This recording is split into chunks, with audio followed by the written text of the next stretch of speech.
I have two memories of my father. One is me and my dad playing until we would fall on the floor laughing.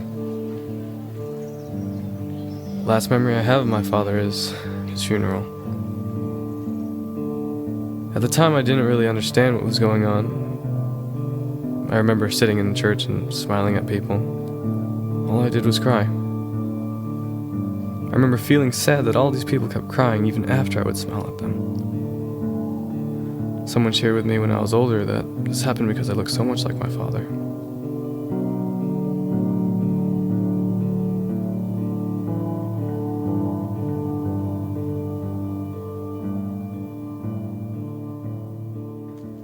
The first known advertisement of tobacco in the United States was placed in the New York Daily Paper in 1789.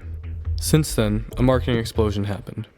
The tobacco industry spends billions of dollars to market its deadly products in our stores, including paying retailers to prominently display tobacco products, in-store advertising, price discounts, and other in-store promotions. An example of a cigarette company benefiting from this boom in marketing is Marlboro. Marlboro, a virtually unknown brand in 1955, steadily increased sales when they introduced the Marlboro Man. And by December 1975, in just 20 years, Marlboro was named the top-selling brand in the United States and the all-time bestseller in the world. This is Marlboro country.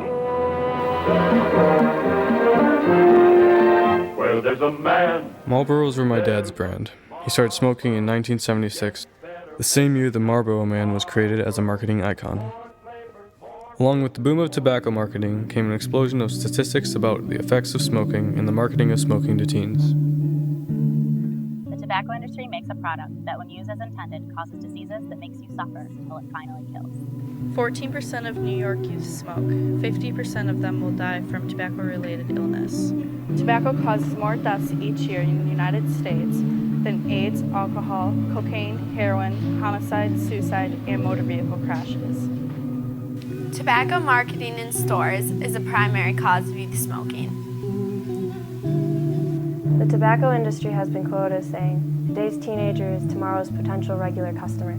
To them, we are just a profit. We're not humans in their eyes." In 2006, alcohol companies spent $3.1 billion on advertising. That same year, tobacco companies spent 4 times that. Tobacco companies spent $12.5 billion on advertising their deadly products. For every 194 children in New York State, there is one tobacco retailer. There are too many stores with too many tobacco products. A tobacco company representative has said, if tobacco companies really stopped marketing to children, the tobacco companies would be out of business in 25 to 30 years. Every day, smokers die from their addiction. The tobacco companies are targeting us as their replacement smokers. Children who attend schools near stores that sell tobacco are more likely to become smokers. Who, besides tobacco industries, want children to become smokers? The more tobacco marketing kids see, the more they smoke.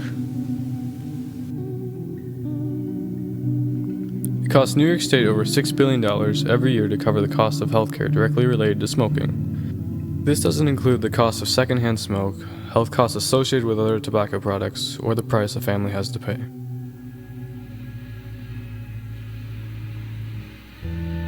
In 1974, I was hanging out on the beach in South Mississippi when I met the most incredible woman I'd ever seen, who at the time thought I was quite the redneck and had absolutely nothing to do with me.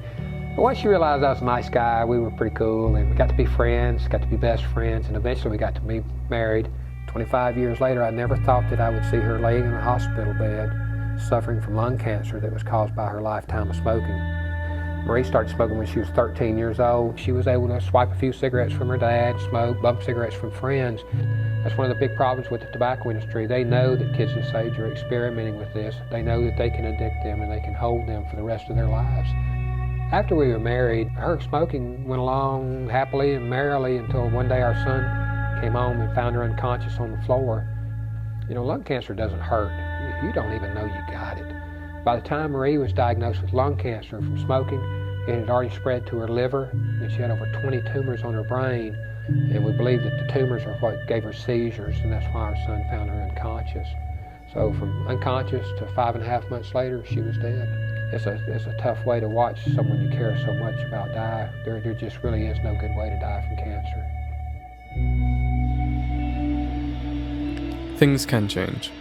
In 2009, the Family Smoking Prevention Act was passed. The Family Smoking Prevention and Tobacco Control Act gives communities a lot of new authority that they didn't have before. It allows communities to regulate the advertising and promotion of cigarettes, which was something that they were completely unable to do. They were barred or preempted by federal law from doing that before 2009. But now with this new law, cities and local communities are allowed to regulate the time, place, and manner of cigarette advertisements and promotion. They still can't regulate the content. They can't regulate what's in the ad itself, but they can regulate the time when advertisements or promotions can take place, the place where those things can be put, and the manner, the way in which those advertisements or promotions are presented. Tobacco display bans have already been implemented in a whole bunch of jurisdictions all around the world, so we know that this can work. The jurisdictions that have done that have seen their youth use rates decreasing. So this is not just something that we're talking about at our center, but something that's really happening all around the world that we think local governments around the U.S. are going to start looking at very soon. But is it enough? My father died from cancer that was caused by smoking cigarettes. 443,000 Americans die because of smoking each year. About 50,000 of those people die from secondhand smoke.